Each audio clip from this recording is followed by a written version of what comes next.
just so you know he's not a threat. And then immediately Dumpcraw goes, what are you doing here? Hey. Let's actually talk about the differences between the projectile system and the bullet system. Now, I'm also going to be bringing Red in here, folks, because Red is a fellow modder and he has a pretty good concept of how DayZ engine works alongside when we talk with Jarl. But bullets work in a very interesting way. They become essentially invisible projectiles that are essentially just invisible flying to the person. The game still renders them going along trajectory. They still do lots of other things, but there is actually no physical embodiment for that bullet. When it interacts with objects, it will show particle effects of it going through it and a couple of other things. It does have, is affected by the in-game mechanics like the wind, is it raining, and various other things. The bullet system inside DayZ is very, very advanced. But the projectile system itself, while maybe backing off of that or building upon it, is its own unique system now, and it's not actually the same as the bullet trajectory, even though technically it uses the same ammo classes. What do you think about that kind of stuff, Red?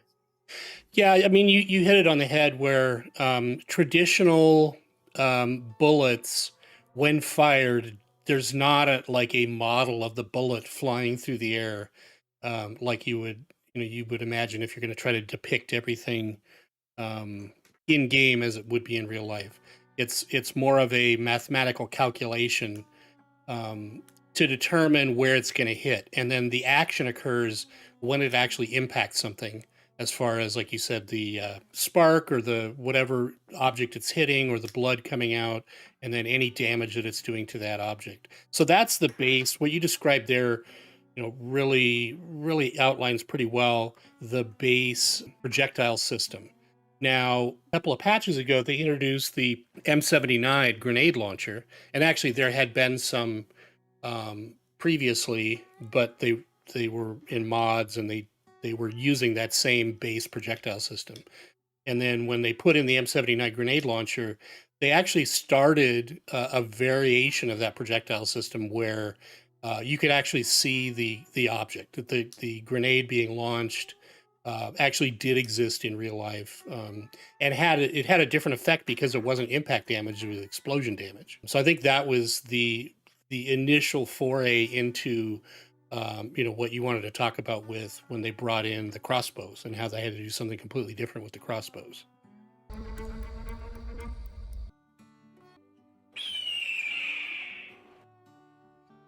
Hey, I was going to just jump in on this kind of initial talks about 121 before we close out this section and move along. But definitely I think you hit it on the head, Dump, where it's clear that the devs are listening. They're trying to really thinking about how to improve the game and how to improve the experience.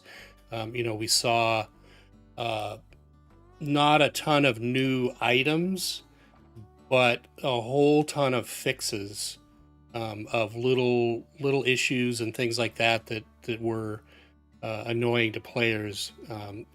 That being said, there was also some new issues introduced. So I know that they definitely affected my mods.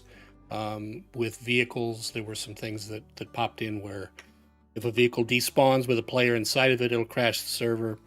Under normal circumstances, that's not a thing that would really happen unless an admin is going and deleting a car with somebody in it. But with my mods, there are some scenarios where that could happen. So that's something I've got tickets in with Bohemia to try to get resolved or figure out ways to mitigate.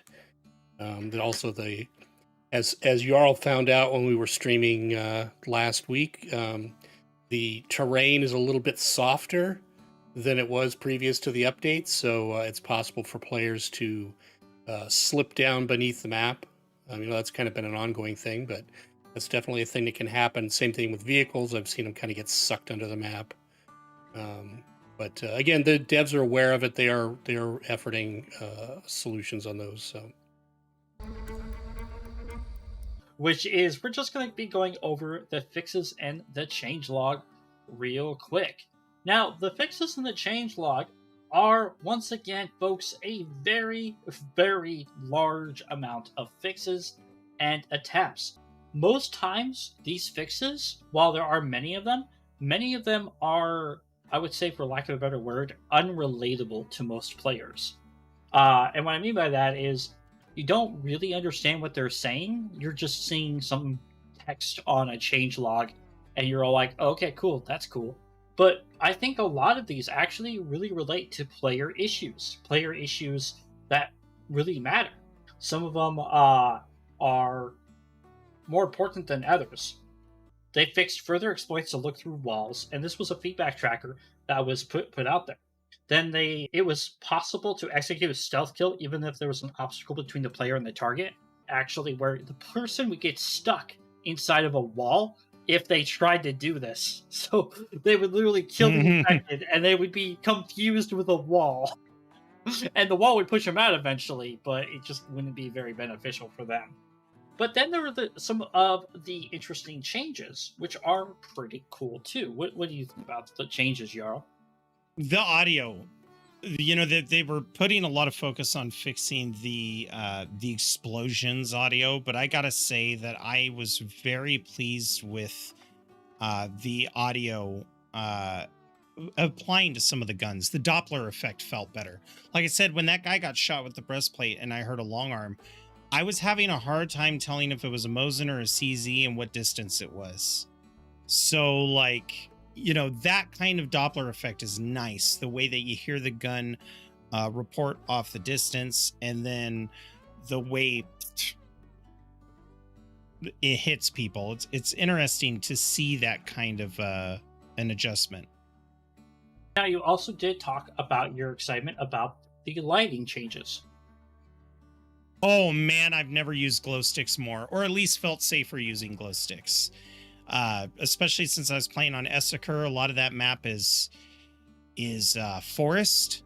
But there were a lot of times I was running around with a glow stick in my hand and I heard people fighting and saw them fighting nearby me, and I didn't have to worry about my glow stick being a beacon to my location as much as I had before.